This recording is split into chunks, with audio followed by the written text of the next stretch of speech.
সাঁতরাগাছি আমাদের বাড়ির সামনে, এটা আমাদের বাড়ির পাশের বাড়ি।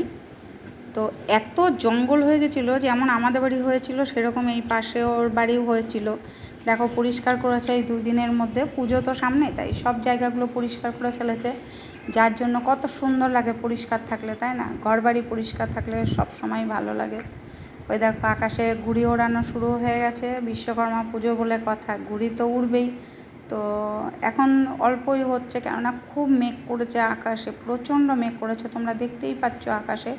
আর কেমন অন্ধকার হয়ে গেছে, মনে হচ্ছে যেন সন্ধ্যা লেগে গেছে, কিন্তু এখন কিন্তু বেলা বেশি নয়, 12টা 12:30 বাজে। এই সময়টা প্রচণ্ড মেঘ করলো, আবার কিছুক্ষণ পরে এত রোদ, এই যে দেখো কড়া রোদ। আমি ছাদে থাকতে থাকতেই কিন্তু এই মেঘ, আবার কড়া রোদ, আবার মেঘ, এই হচ্ছিল। আমি ওর জন্য এই লোভটা সংবরণ করতে পারলাম না, ভাবলাম তো আমি ভিডিও করে ফেলি তোমাদেরকে দেখানোর জন্য। তাই তোমাদেরকে দেখা যায় যে আকাশে মেঘ দেখো, আর সেই সাদা তুলোর মতো, যেন ভেজা তুলো, সেই আকাশে ভাসমান ধূলিকণা, সে আকাশে সেরকম।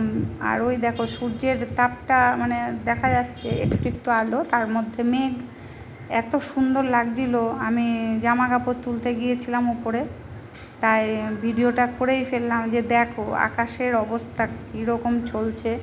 তো সবাই তো পুজো আনন্দ করবে, বিশ্বকর্মা পুজো, কারোর কারোর দোকানে হয়, কারোর বাড়িতেও হয়, যাদের গাড়ি টাড়ির ব্যবসা আছে।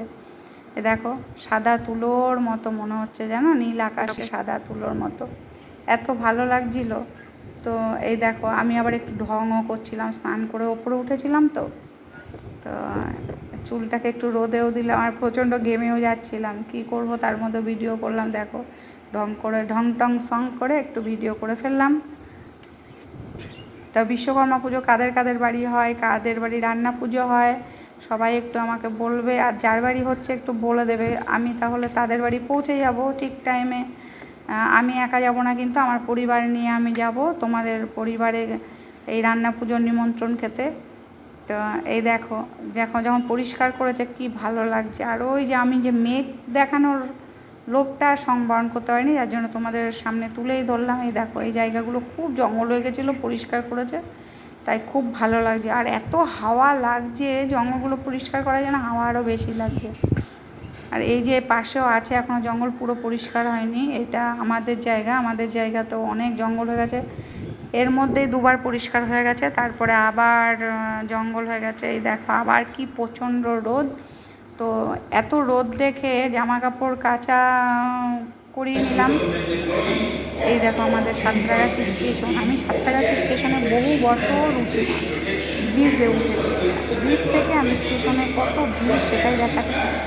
ওই দেখো পাশে প্রচুর লোক আছে স্টেশনে দাঁড়িয়ে, এত সুন্দর হয়েছে আমাদের সাঁতরাগাছি ব্রিজ, আমি জানতামই না। আমি সেদিনকে যদি সাঁতরাগাছি স্টেশনের উপর দিয়ে না আসতাম, তাহলে আমি জানতেই পারতাম না এত সুন্দর ব্রিজ হয়েছে, এত সুন্দর মানে জায়গা হয়েছে আমাদের সাঁতরাগাছি। আমি তো প্রথমে ভেবেছি যে আমি কি খড়গপুর চলে আসলাম নাকি।